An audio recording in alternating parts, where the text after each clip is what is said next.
Don't let these tears fool you. It's all dog around this mug. I'm good.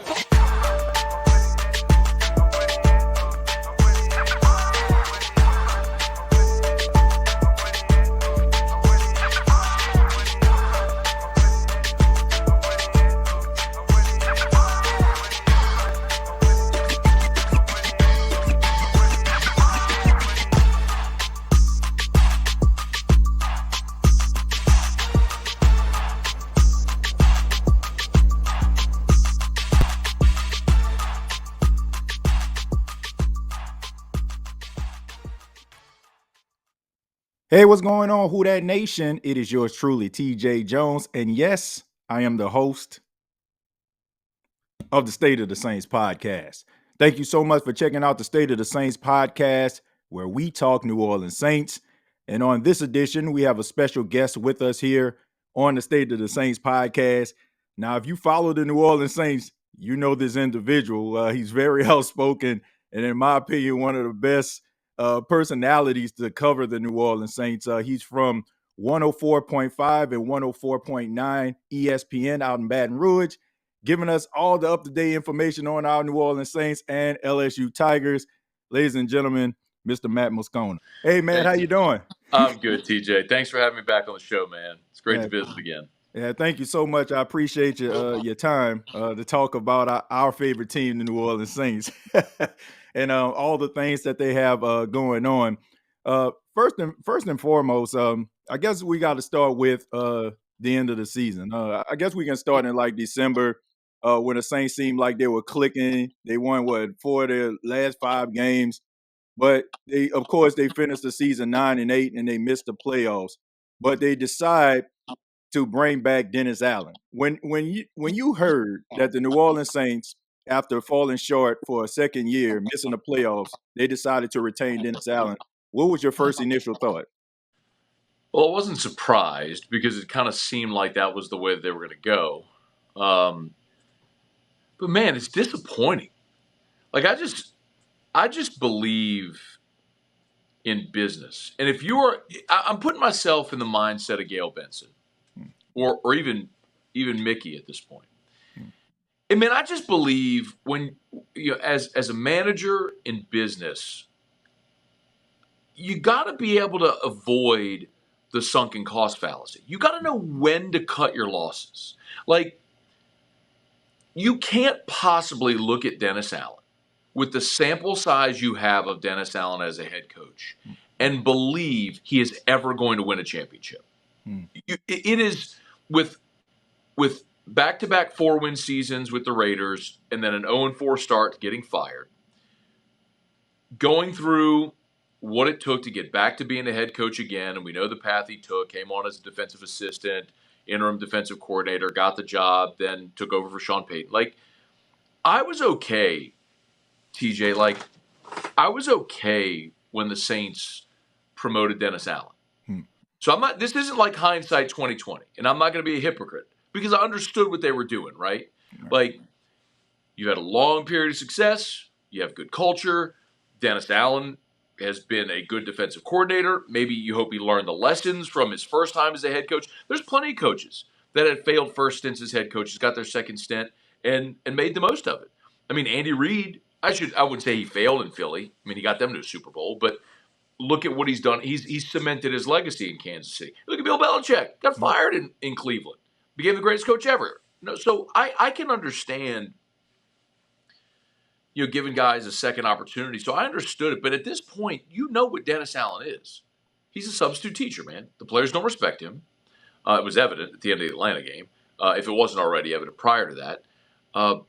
He's not a great game day manager, and you have a lower ceiling with him. So why continue to plod down this course when you know it's not going to work? It's not going to get you to the end you want. And to sit there and hear Mickey Loomis try to draw comparisons to friggin' Tom Landry and Chuck Noll and Bill Belichick, I'm like, you've got to be kidding me. I mean, I don't know if he believes his own bull or if that's just something he's saying while he smacks on his gum to try to pacify the audience. Maybe he's trying to piss everybody off. I don't know. But that's an instance, that's a clear-cut example of when someone does not have any fear of repercussions.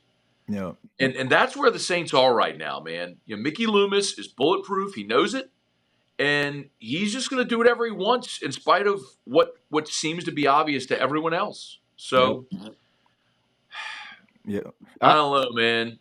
You asked me what my reaction was when they retained Dennis Allen. I wasn't surprised, but it doesn't mean I like it. Look, I didn't like it either. First and foremost, look, I think that the fact that Mickey Loomis is made of Teflon, I think that it plays like a huge role, man. Like the fact that he's third in command of this entire organization, like he's in the will of Tom Benson. Like I think that played a huge role. He doesn't move like your classical general manager. He doesn't have to. And I just think that pulling a paper out of your pocket to try to validate a guy who has not had this is his first winning season as a head coach, and making it seem like, oh, this is his first stop. Like you have to acknowledge the fact that he was the head coach of the Raiders, before he became the head coach of the Saints. But he's looking at it from a 3-year plan from the Saints standpoint, which really I just think that all the gaslighting that is going on when it comes to him trying to convince people that he's the one, and everybody can clearly see, Matt, that he ain't it. But the New Orleans Saints decided to let go Pete Carmichael. To me, more like a scapegoat situation, even though he deserves it. But what are your thoughts about, letting go Pete Carmichael? Do you think it was a really good decision for them to let him go? Yeah, it was time. And I think two things can be true, TJ. I think you can credit Pete Carmichael for the job he did for 18 years in New Orleans.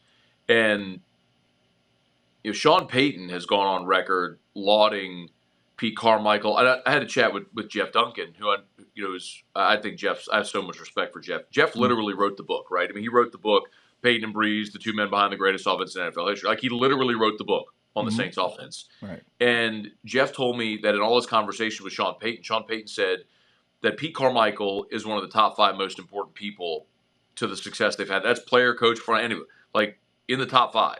Right. That's from Sean Payton. I think we all have a lot of respect for Sean Payton and the job he did. So we can respect the job Pete Carmichael did for a long time and also acknowledge it's time for a change. Right. The offense stopped innovating. You clearly had hit a ceiling. You're getting older. And just look at how the NFL is evolving, man. That's true. It's like, look at the top 10 offenses in the NFL. Every one of them is off the McVay or Shanahan tree, with the exception of Andy Reid, Mike McCarthy. And I guess you could throw in Joe Brady from, with what Buffalo did this year. But it's just very obvious, man. You look at Kevin O'Connell. You look at Mike McDaniel. I mean, look around the league. It's what the league is evolving into. So, yeah, it's time for them to evolve. So moving on from Pete was the right decision. But I don't have a lot of confidence in Mickey to get it right. With who the replacement's going to be. I hope they do. Yeah. But if you would you be surprised if they hire John Gruden? No. I mean, just based on how this team operates, it just seems to me, Matt, that they're afraid to embrace the future. Like they always seem, like I call it the Richard Simmons syndrome. They sweating to the oldies. Like they like to go back and get like the classic guys that have proven that they can actually win, or they won at some particular point. But I like what you said on After Further Review on yesterday when you talked about embracing the future, getting some of these 30-something guys who can not only coach, but they can relate to some of these younger players. So it would not surprise me at all if they go after John Gruden. And I think that would be a huge mistake. But when you have no accountability, like the point you made about Mickey and Dennis Lauscha being in Mrs. Benson's will is spot on. Like, she doesn't have an heir. They know that they're going to handle the succession of the team whenever Mrs. Benson passes. Like, you have no fear of accountability. None. You can sit at a press conference smacking on your gum as defiant as you want to be because your job is safe. So while everybody can look around the NFL and look, man, I'm kind of encouraged because, when we look at the 7 at this point known candidates that are interviewing for the OC job, all of them except Curry and Dan Pitcher are from that McVay-Shanahan tree. But I don't know that necessarily means that's the direction they're going to go. Right. Because I think Mickey's going to do whatever he wants to do. And that's concerning. I'm not sitting here saying like the inmates should run the asylum and you should let the fans choose who the coaches are going to be. But sometimes sometimes the obvious choice is obvious for a reason. Right. And, why teams continue to go pluck off that Shanahan McVay tree makes sense because it's working all over the NFL. So trust your ability to evaluate and identify a really good young coach and go get them. Yeah. Yeah, I agree with that. I mean, looking at some of these offensive coordinators that they have out there that they're being linked to, Zach Robinson with the Rams, Dan Pitcher with the Cincinnati Bengals. Like these guys are young, and I like the direction that it's going in. But it leads me to my next question to you, Matt. Now we're listening to like all of the news that is coming out, them interviewing Dan Pitcher, the Saints interviewing Zach Robinson, some of these young guys, but it just seems like nothing is set in stone. But we heard yesterday, if you're on Tuesday, that they're interviewing Ryan Curry. So if they were to interview all these guys and then circle back around to Ronald Curry as their offensive coordinator, do you feel like that's an indictment on Dennis Allen and these coordinators who are getting these opportunities, looking at maybe I'll be linked to him, and the fact that he's a lame duck coach, they don't want to commit to this team? I think it is very fair to ask how desirable is the Saints OC job, if that's what you're asking. Yes. I think it's a very fair question because, listen, the old saying, right? Well, there's only 32 NFL OC jobs. So are there going to be guys that want them? Of course. But if there are coaches with options, how high is the Saints job on their list? Right? If you mentioned Zach Robinson, who's, quarterback coach, passing game coordinator with the Rams. If Robinson has 3 offers, where do the Saints rank among those offers? Because you could come to New Orleans, if you don't have a great season, Dennis Allen's getting fired, the whole staff is out as well. So you're back looking for a job next year. Right. If I know Shane Waldron took the Bears job, right? Mm-hmm. But this is a good illustration. If you go to Chicago, Matt Eberflus is there, may not have the best job security either, but you got either Justin Fields or Caleb Williams. One of those guys is your quarterback next year. What's a more appealing option? Fields or the number 1 pick in the draft or Derek Carr? You know what I mean? Like, you have to look at the circumstances to say what situation is going to be desirable to a coach. And I think Dennis Allen's job security and the fact that Derek Carr is your quarterback absolutely weighs into that in what these guys that are desirable candidates will decide. Yeah. I mean, it should be interesting to see who they're going to select. I definitely agree with you. I'm not a John Gruden fan here. I don't feel like the Saints need to go backwards. I feel like they need to go forward and embrace the future. I feel that's probably the reason why they're in this situation right now, because they waited too long to try to embrace the future. Now it's like staring you right in the face. Like, no need for you to turn your head and go back the other way. So I think they need to find themselves a young, innovative coach that understands the evolving of the offense in the NFL. But my next question is to you is about Derek Carr. Derek Carr struggled throughout the season, up and down play. But towards the end of the season, he played a little bit better. Did the last few games kind of No. No. Don't even finish your question. No. Come on. Brother. All right, let's be very clear about something. The day the Saints signed Derek Carr, I was one of the few that stood up very publicly and said, I hate this decision. We have I looked and put Derek Carr and Andy Dalton side by side, and they are the same person. 9 years with the team that drafted him, never won a playoff game, had some success, threw for a lot of yards. And you can even look at their last year with the teams that drafted them and made them their franchise, and their stats are almost identical. Dalton's last year in Cincinnati, Carr's last year with the Raiders. And ultimately, when the team that drafted you, paid you, made you their franchise, has known you for 9 years, kicks you to the curb, the team that knows you best says, we know what you are and you ain't it. That's your answer, right? That's your answer. And that's why Andy Dalton, after he left Cincinnati, went to Chicago and Dallas and New Orleans and Carolina. 4 years, 4 teams after Cincinnati. Now, Derek Carr's got more stability for whatever reason. I don't know why the Saints are giving him that stability, but he is the same guy. So, to your question, with Derek Carr playing well over the final month, am I encouraged by that? Hell no, I'm not, because I got a 10-year sample that says that's the outlier. That ain't the norm. And forgive me, but I'm not super moved by the fact that you had a really good game against the Falcons, but then you went to the Rams and got your head kicked in. He was horrendous against the Rams. But you know what's funny? Because the people, history is going to look at that box score 50 years from now and say, oh, Derek Carr threw for 300 yards in that game, wasn't it? But they were getting their head kicked in, and then with 10 minutes to 8 minutes to go in the fourth quarter, he starts chucking the ball around the field and throws a couple of quick strike touchdowns, and so the stat line looks better. Derek Carr played a crappy game, and Dennis Allen had the audacity the week before. I thought the quarterback played pretty well. How about against the Rams, Dennis? Freaking jerk. Anyway, no, I am not moved by Derek Carr's final month of the season.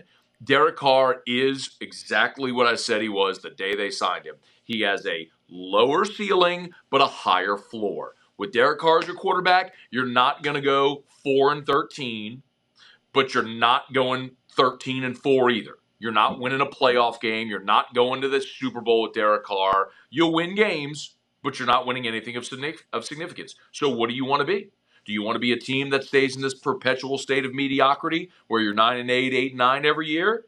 Maybe luck up, win a bad division, get into the playoffs, losing the wildcard round? Or do you want to be a team that makes a push to go to the playoffs? Like, I know what my answer is, but the Saints are telling you their answer. Yeah.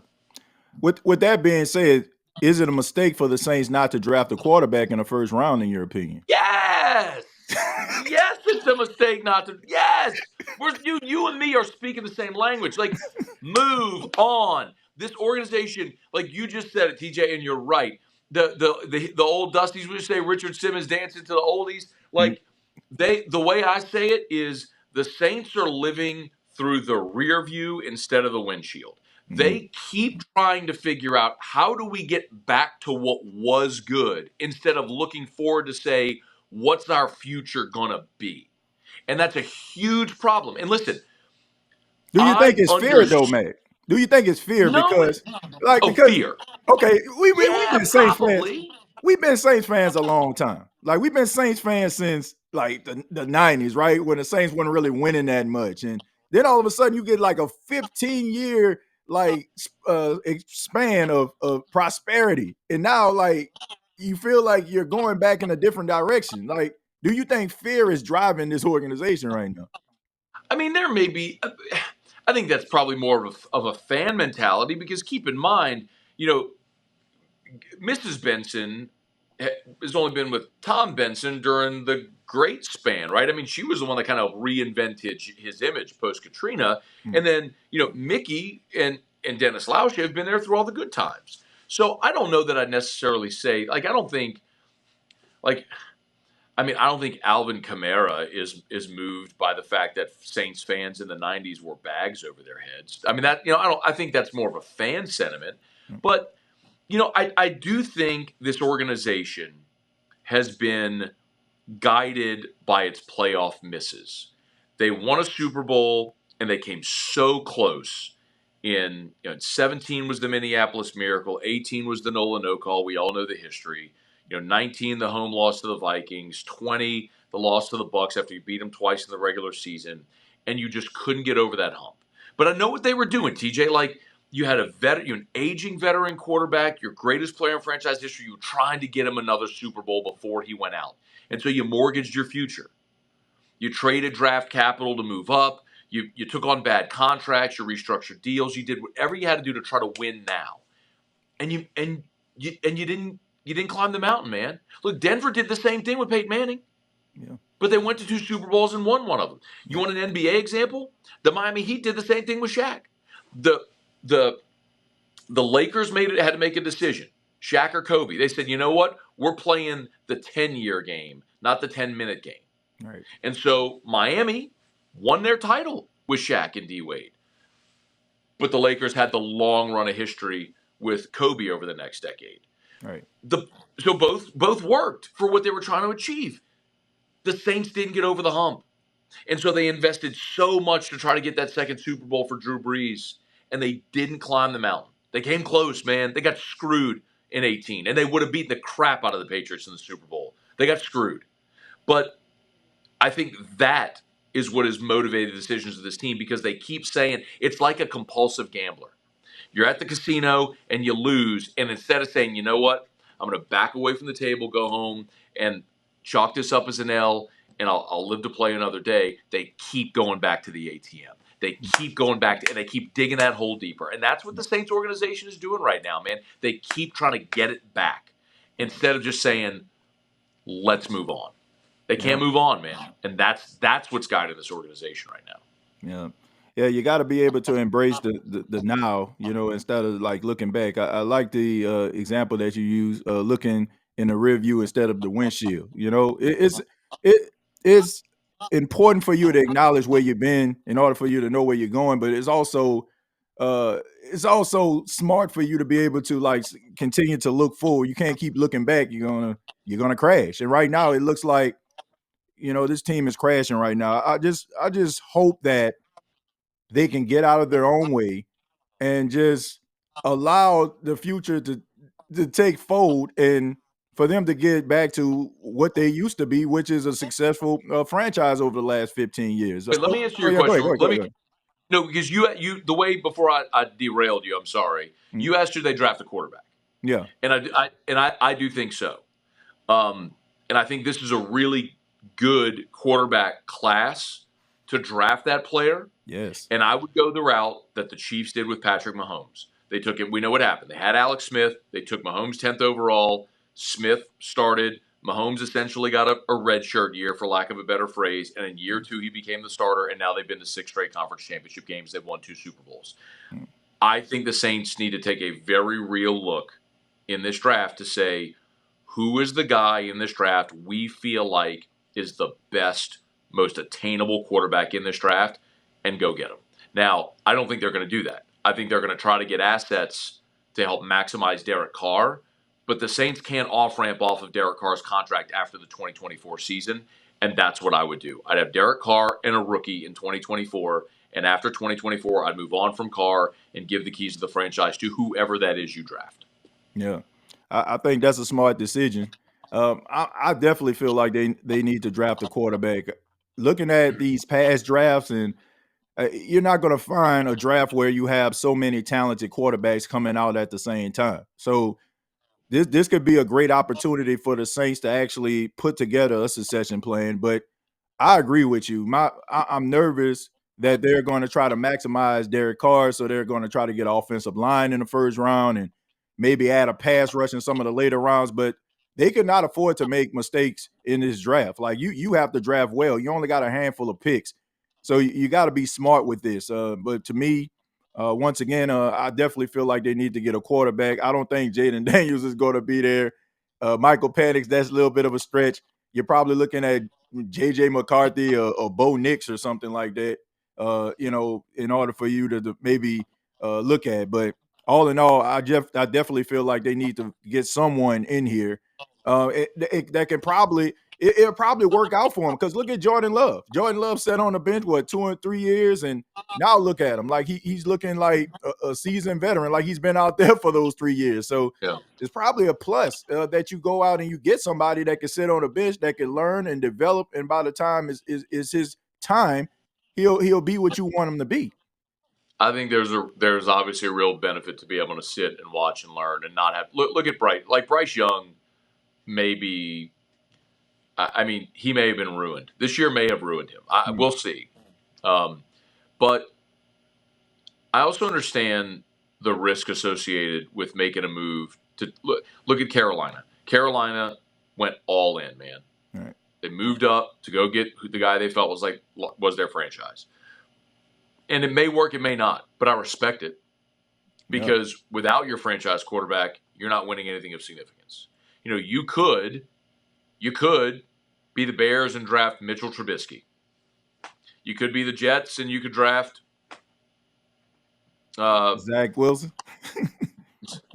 Zach Wilson, Sam Darnold, Mhm. you know, or maybe you draft Patrick Mahomes. Mm-hmm. You know, maybe you draft Josh Allen. Maybe you draft the guy that is going to be your starter for 15 years and lead you to championships. But you won't know until you take that risk. And the most frustrating thing as a Saints fan is knowing organizationally the Saints have only taken that chance once in their history. Yeah. And it was Archie Manning. I mean, it's stunning that since 1967, the Saints have taken a first-round quarterback one time. Once. It's stunning. Like, why do you think you've been an awful franchise for the bulk of your existence? You won't draft the most important position on the field. I mean, it's no wonder. Like, could lightning strike twice with Drew Brees?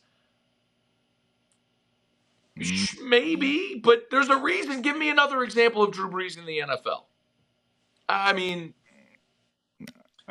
honestly, there's a reason that story is so spectacular. Or a yeah. Kurt Warner, something like it's just because they don't happen, man. Yep. There's a path. The history of the NFL shows you the path, and the Saints just refuse to walk it, man. That's a good point. I never even thought of it that way. Like, you look at Drew Brees, he definitely is outlier. Like, you don't really see too many quarterbacks that leave one team, go to another, and put forth a Hall of Fame career. So yeah, they definitely gotta address this quarterback position, because we know that it's the most important position on the field. And you're not going far if you don't have the right quarterback. I mean, there are going to be quarterbacks that are kind of middle of the pack, and with them you'll probably go to the Super Bowl, but it's not going to be sustainable success. And I feel like right now the Saints are just trying to plug up the boat. Like, they're not trying to get to the shore, to go to a welder to try to get that boat welded up so it won't sink again. It's like they're just trying to fix things right away, instead of them just kind of addressing the entire situation head on. So until you address it and face these problems head on, it's going to be very, very interesting to be a Saints fan over the next few years. Yeah, their only way out is they have to draft like they did in 17. Yeah. They did the same in 2006 where they hit on all the draft picks. I mean, we all know. I mean, you take Colston in round 7, right? A tight end out of Hofstra becomes your best receiver in franchise history. Right. And then we know what happened in 17 with Lattimore and Ramchick and Kamara, and I mean Hendrickson. Look, I mean that's another example, right? Mm-hmm. You have a guy who finished second in the NFL in sacks this year. You took him in round 3. You hit on that guy, and you didn't pay him. You let him walk out your. It's just they've made so many bad personnel decisions. But the only way out of the cap hell and all the bad contracts and to reset the franchise is you have to have another draft like you did in 17. Yep. And you get a whole bunch of starters on rookie deals. And if you do that, if you hit, then you can kind of reset through that. But you've got a short window when that happens. I mean, that was the Saints window in 17, 18, 19, 20, right before you had to start deciding who you were going to pay. Right. Look, Buffalo's in a similar situation, TJ. I mean, Josh Allen's cap hits are about to exponentially rise. Yep. And they haven't broken through. I mean, it's the same thing like Seattle with Russ. I mean, they were able to keep that core together and go to a couple of Super Bowls because Russ was making $300K as a third-round pick. When you had to break him off, all of a sudden you couldn't keep Cam Chancellor and Richard Sherman and Michael Bennett and all those guys. So, but that's really the only way I see them out of it, man, is that they have one of those jackpot drafts again. Yeah. Hopefully they do the right thing in this year's draft. Only a handful of picks once again, but hopefully they can get it done. But Matt, thank you so much for being a part of the State of the Saints podcast. Looking forward to all of your commentary on After Further Review. Before you go, let everybody know how they can get in touch with you. Hey, yeah, man. Thank you. I always tell people, man, if you can spell my name, you can find me on the internet. I mean, there's a lot of vowels in the last name, but I mean, I'm on Afternoon Drive and ESPN stations all over Louisiana. We got our YouTube channel as well. But if you just go into any social media platform and type my name, like you'll find me. I'm easy to find. Well, once again, thank you so much. We really do appreciate your time here on the State of the Saints podcast, and look forward to all your commentary in the future, sir. All right, TJ. Thanks for the invite, man. All right, thank you.